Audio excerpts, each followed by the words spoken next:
আয়াত ১৬৬ وَتَذَرُونَ مَا خَلَقَ لَكُمْ رَبُّكُمْ مِنْ أَزْوَاجِكُمْ بَلْ أَنْتُمْ قَوْمٌ عَادُونَ অর্থ, আর তোমাদের রব তোমাদের জন্য যে স্ত্রীগণকে সৃষ্টি করেছেন তাদেরকে তোমরা বর্জন করে থাকো, বরং তোমরা তো এক সীমালঙ্ঘনকারী সম্প্রদায়।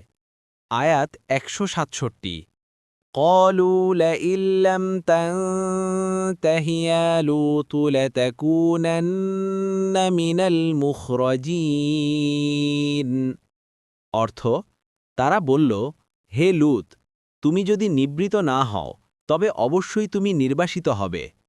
আয়াত ১৬৮ قال إني لعملكم من القالين অর্থ, লূত বললেন, আমি অবশ্যই তোমাদের এ কাজের ঘৃণাকারী।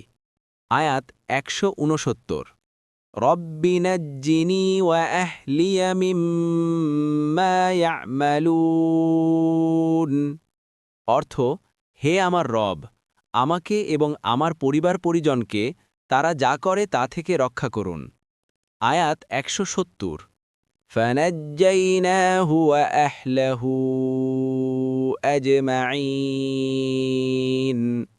অর্থ, তারপর আমরা তাকে এবং তার পরিবার পরিজনকে সকলকে রক্ষা করলাম।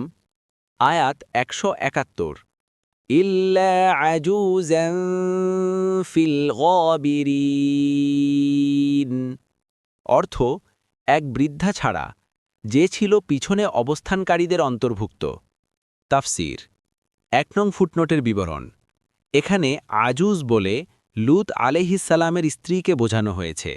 সে কওমে লূতের এই কুকর্মে সম্মত ছিল এবং কাফের ছিল। সূরা আত-তাহরিমে নূহ ও লূত আলাইহিমাসসালামের স্ত্রীদের সম্পর্কে বলা হয়েছে যে এই মহিলা দুটি আমার দুইজন সৎ বান্দার গৃহে ছিল, কিন্তু তারা তাদের সাথে বিশ্বাসঘাতকতা করেছে। ১০ অর্থাৎ তারা উভয়ই ছিল ঈমান শূন্য এবং নিজেদের সৎ স্বামীদের সাথে সহযোগিতা করার পরিবর্তে তারা তাদের কাফের জাতির সহযোগী হয়।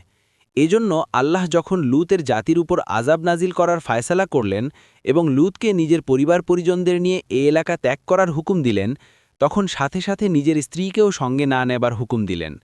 কাজেই কিছু না থাকতেই আপনি নিজের পরিবার পরিজনদেরকে সাথে নিয়ে বের হয়ে যান এবং আপনাদের কেউ যেন পেছন ফিরে না তাকায়, কিন্তু আপনার স্ত্রীকে সঙ্গে করে যাবেন না।